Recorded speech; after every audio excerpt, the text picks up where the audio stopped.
Undead Unluck, it's your boy Red. He's in. He's wild. David, I have a question for you.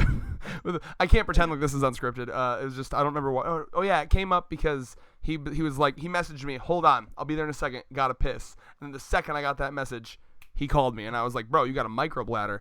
And then I started thinking about it. Would you, this is a hypothetical question I want answered in the comments, and by you, David. If you had the option, like a genie came down and was like, okay, I can double your dick length and girth, but I have to shrink your bladder by half. So, like, as often as you go to the bathroom now, you got to double that shit. Would you take that deal? Yes. I might too. That'd be a lot. That'd be an annoyance. The bathroom shit would be really annoying. Yeah, hands down, I take that. I might have to start wearing, like, you know, wear like a really discreet diaper so I can just piss my pants, and then like, or do the South Park thing where they just piss into the condoms and then like toss them like water balloons.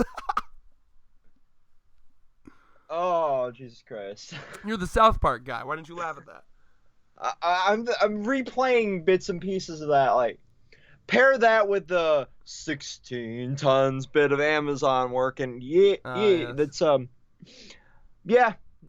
So this series never ceases to amaze me with speaking of dick jokes. Yeah, well, we're gonna get to the dick jokes, but before the dick jokes, I do want to start off with the wholesome. Okay. Well, you know what? I guess you're right. We'll start off with dick, because I suppose, how do you go from dick to, or wholesome to dick? I suppose we should dick to wholesome. So yeah.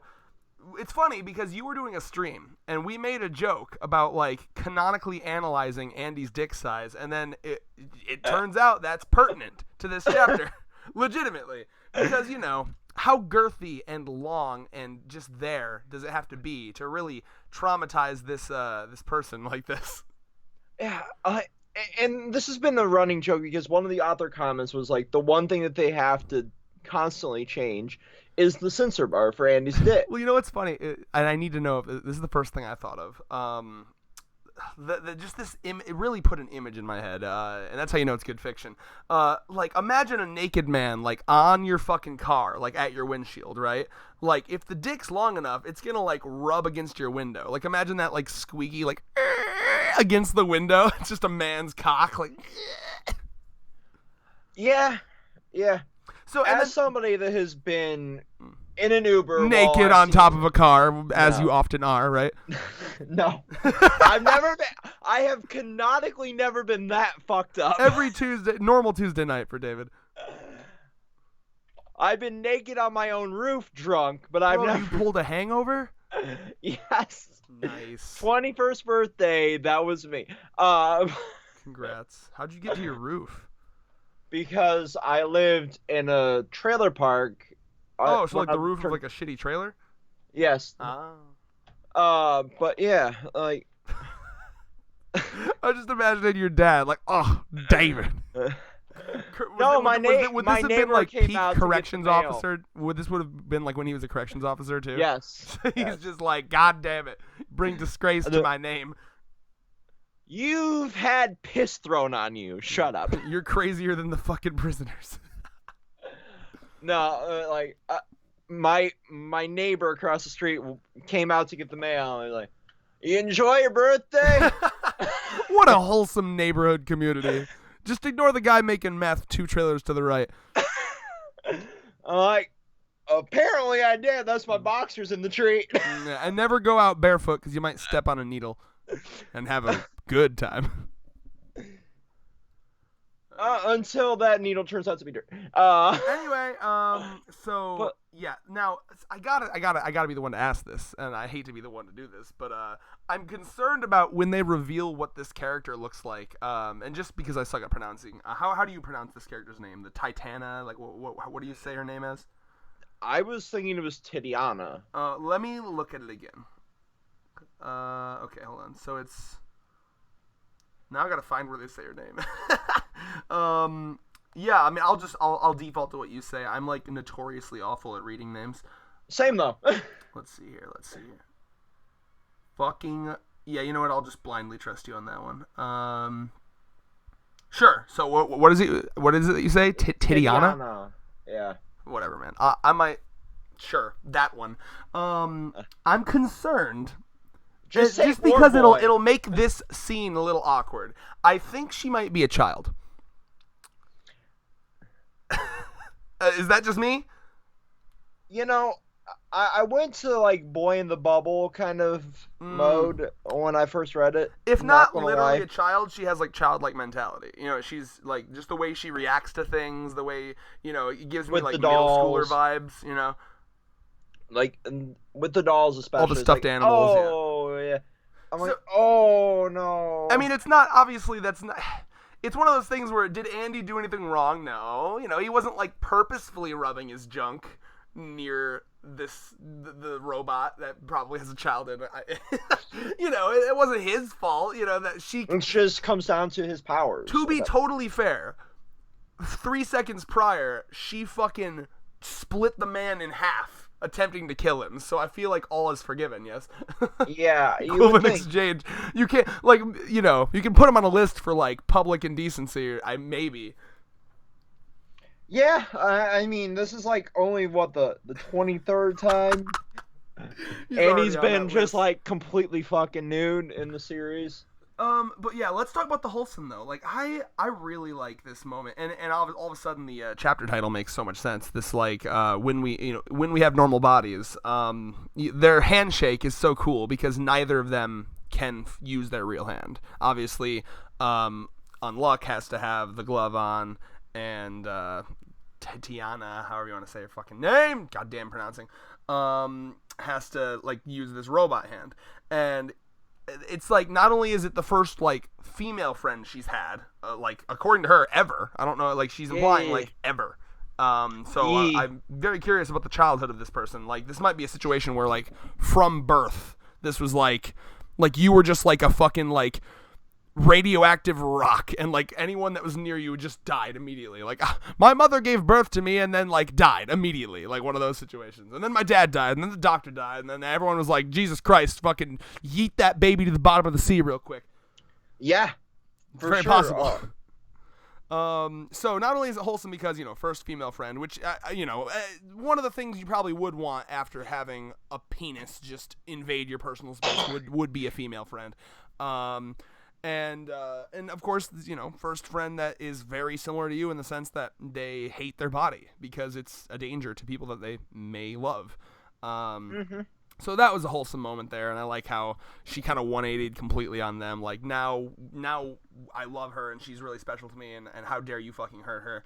And then I also love this scene, too, because Andy has the ability to be surprisingly wholesome, where him and this other guy with the sunglasses are standing outside, and he thanks him, and he's like, man, I didn't do anything. But, you know, he still has that, like, yeah, you know, we're cool. Yeah, we cool. I love it. I absolutely love over Andy. Half this chapter was a flashback. Like, I did not expect that at all.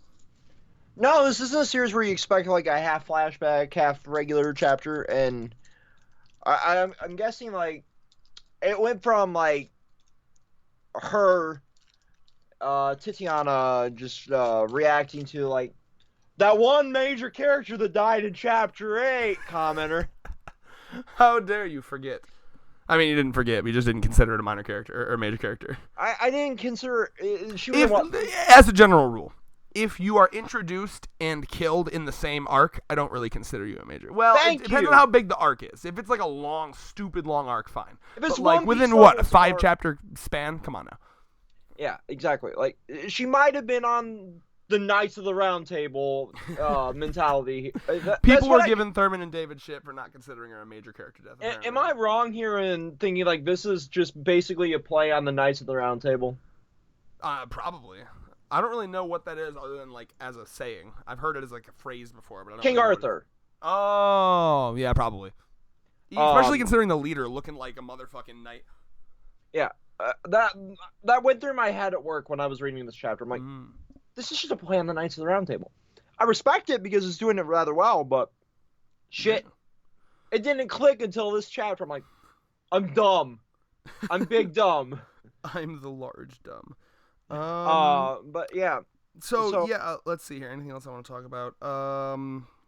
What do you? I guess really at this point we just got to kind of figure out what her power is. Like what could it be? They say get within a mile, within a mile from me is gonna be fucked. Like if you're at level 6, double that shit. Go to level 12. Get the hell out of her range, right? So like, what could it be? What are we thinking? Tactical nuke. What would that be negating? Humans. Stop. So like obviously the power system is based off of like you're negating like just a thing that is like a law of physics or a rule of the universe. So like people can have the ability to move as dictated by Book God Man.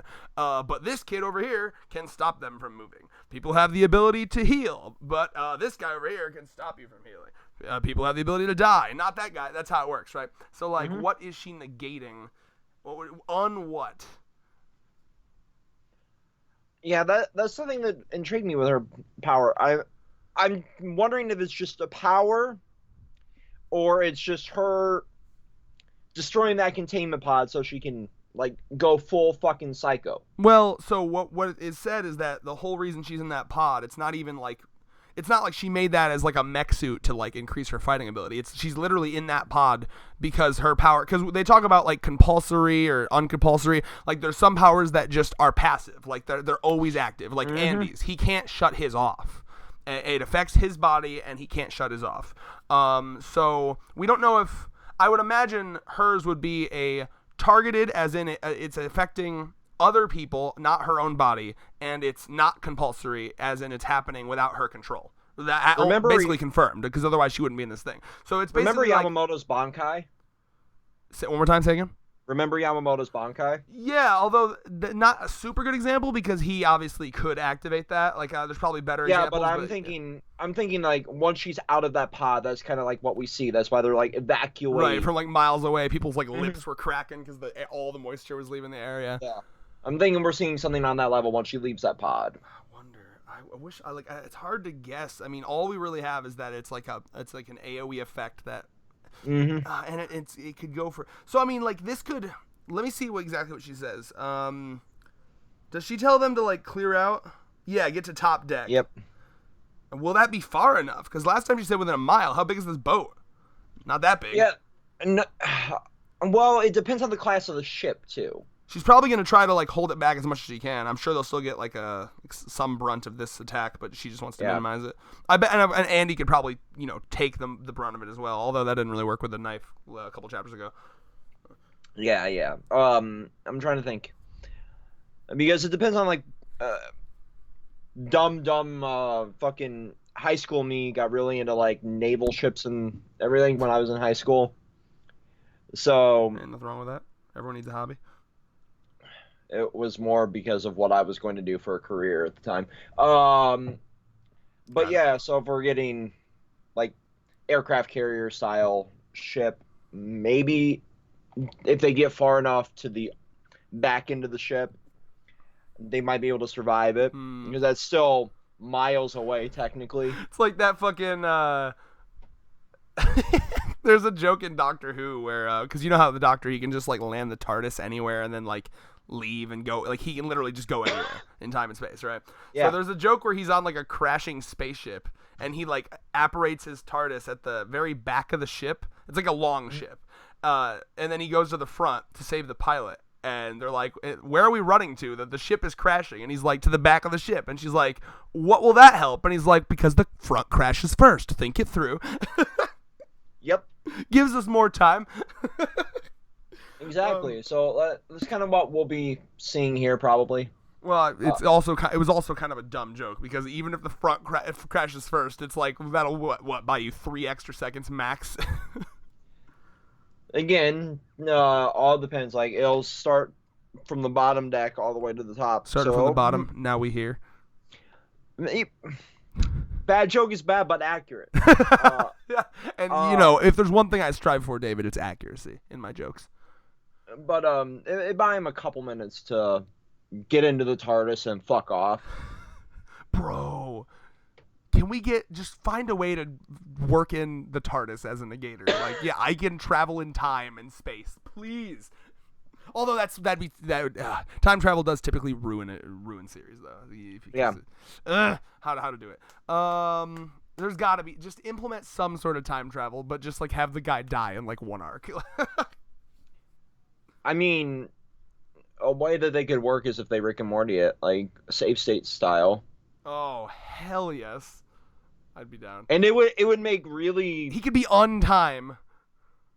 It would make perfect sense in this world too, because like if you think about it, that would give them that OP level of a number of infinite continues too. Did it beat God? No, I would say it would have to be, if you're gonna do that in a clever way, it would have to be it would only be able to affect him.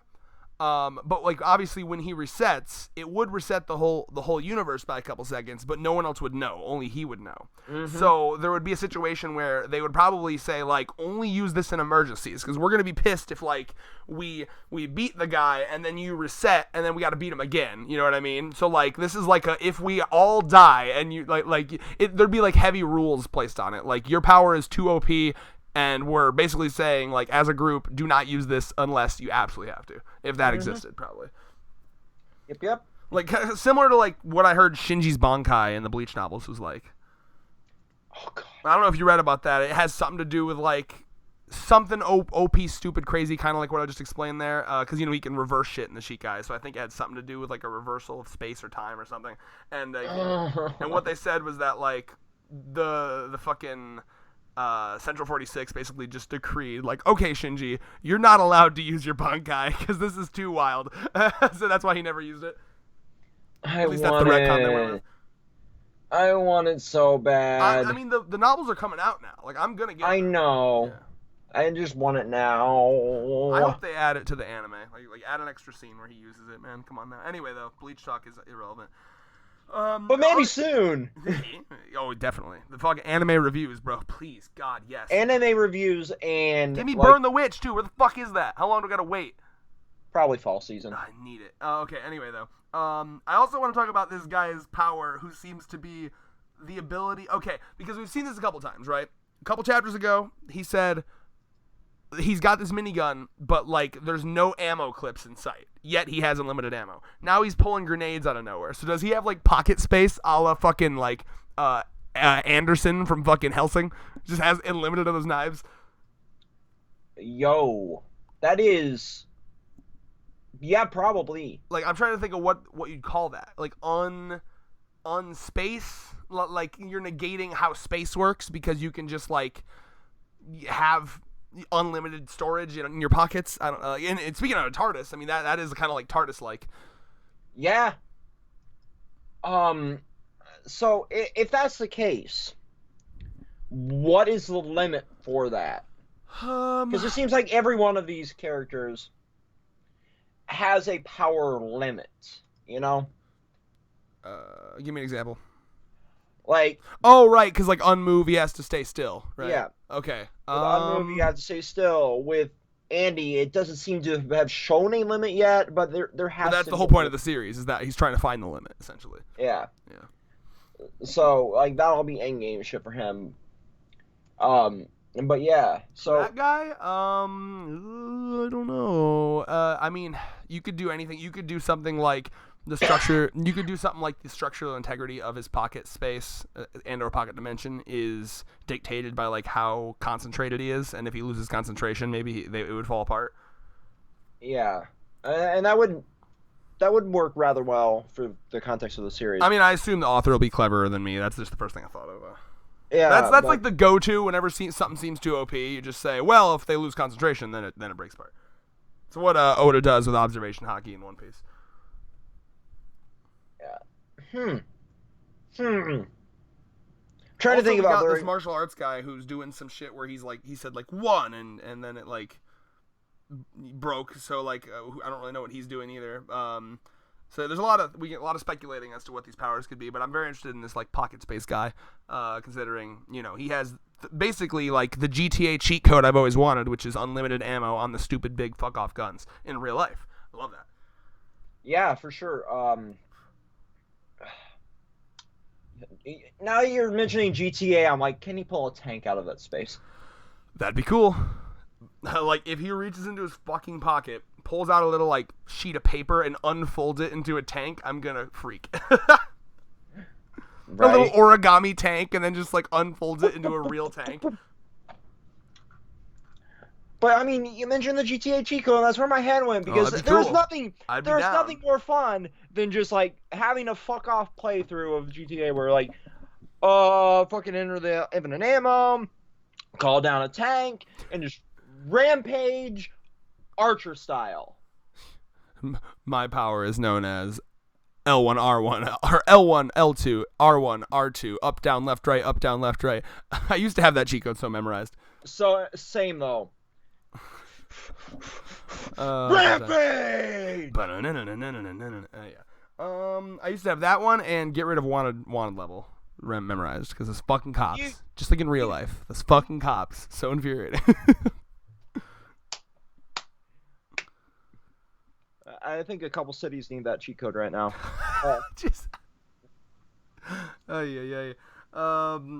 So final thoughts. What's real for you, Mr. Political? Final thoughts. No, final thoughts. Like as we said last week, Thurman and I, like this will be a rotating cast for this. It's just whoever's available. In fact, David was almost asleep for this, and I was about to call in Thurman. So yeah. Yeah. It's been a long week, man. Oh yeah, I get it, man. Also, I do want to mention as well that in the flashback, the dick hole of his pants was blown out, so he fucking he flipped it. I don't know if you see that. Like the back pockets are on the front. No, I did not know. Go to pit. Do you have it up or no? No. Okay, well, just trust me. Basically, like, you remember how his ass was showing because like there was a big hole. Oh God. Basically, like the dick hole was blown out, so he just put them on backwards to cover up. So we know that the order of priority is cover up dick before ass. So at least he's normal in that regard. Yeah, I like how he's comfortable with both being out, but if he has to cover one, he's like, well, I guess I'll start with the dick. He's got a Danny DeVito. I don't know that reference. Well, I was just. Do you think he has a Magnum condom in there for the inevitable like sex scene? I gotta think about that. Like, would he be the kind of guy to cover it up? Out of courtesy to fucking Fukio, that is her name, right? Yeah, Fuko. No, I don't trust myself. I don't trust myself to get shit right. I feel like out of courtesy, he can't, bro. I just realized he's gonna be like, nah, bro, we need maximum unluck, and that requires skin contact. Yo, that's the ultimate excuse to not wear a condom. It's like, it's not even like, bro, but it feels better. It's like, nah, bro. This needs to be max unluck, and the whole point is for skin contact. That's hilarious. That may be the author may mad lad and make that a line, like an implied, very like if you get it kind of line. Like I don't know if that'd work. That's amazing. Also, plot twist: the when they do finally have sex and like they're waiting for like the big like burst of unluck to happen. The unluck is just that she wasn't actually on her safe day and then she gets pregnant. Fuck. Fatherhood, the only thing worse than death. What if I just called that? What if that's how the series ends? Like he just becomes a father reluctantly. No comment. Oh God, can we talk about how dark it would be if she was a mother? Okay, wait, we have to discuss this. Okay, wait a minute. So if she has a child. Is the child immune to her unluck? If not, when does the child count as a separate life form? Because in her womb, attached to the umbilical cord, you could argue, okay, same life form. But like when she's giving birth, she's making contact with her mother, or the child is making contact with her mother. So like, would unluck happen to it on the way out? And if so, is that like the most fucked up way to get like a stillborn? I'm not even making a joke here. I'm just saying, like think about how fucked up that is. Like, when you really think about that, like she could probably never be a mother because, like, the baby is touching you. Wow, this just got really dark. Think about that. It's the same thing I was saying with Crow. Like, Crow from RWBY with his bad luck semblance. I bet you I guarantee you he tried to have a kid at some point with, like, a fucking woman and then, like, it died or something. Like, I guarantee it. Oh yeah, like I never, in that context, I never thought of it. I always assumed like the life form of the child would exist as one until like Yeah. it was weaned and Well, there's a couple potty rules that they trained. could do. Like they could say as long as the umbilical cord is still attached, it counts as one. In which case, that could still work because then it could come out, then they snip the umbilical cord, and then they fucking glove up before she holds her baby, right? She can never fucking breastfeed, though. What else? Yeah, so I mean, like, again, I know, weird place to go, but like this, I don't know. Isn't this why you come here? Like, who else is gonna fucking discuss this hypothetical here? Literally no one. That's just fascinating to me. That's a fascinating idea. Wow. Shit. All right. Final thoughts for you? That's Isabel, though. Peace. Oh, yeah. Peace. Put your guesses for how big Andy's dick is in the comments. Peace.